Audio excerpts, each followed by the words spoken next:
আসসালামু আলাইকুম সুপ্রিয় শিক্ষার্থী বন্ধুরা, আজকে আমি এসএসসি 27-28 বছর চ্যাপ্টার 3 এর কিছু ম্যাথ করাবো।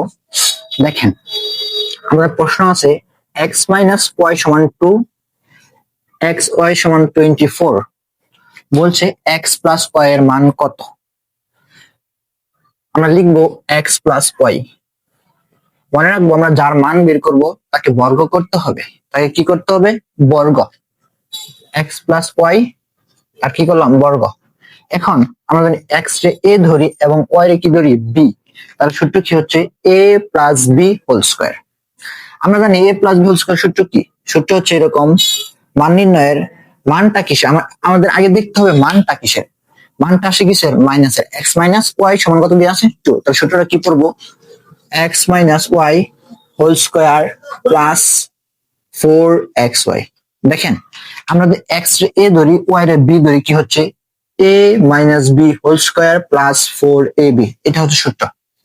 এখন যদি আমরা মানটা বসাই, x মাইনাস y সমান কত? 2। তার উপর কি আছে? স্কয়ার প্লাস 4 এবং xy সমান তারা দিয়ে দিচ্ছে কত? 24। আমরা জানি 2 স্কয়ার করলে কত হয়? 4 প্লাস 4 গুণ 24। আমাদের 4 গুণ 24, 4 গুণ 24, 24 24 48, 48 48 96। আচ্ছা, এখন 96 এর সাথে কত যোগ করবো? 4 যোগ করলে কত হয়? 100। আমরা চাইছি কার মান? x প্লাস y, কিন্তু আমরা বের করছি কার মান? x plus y whole square.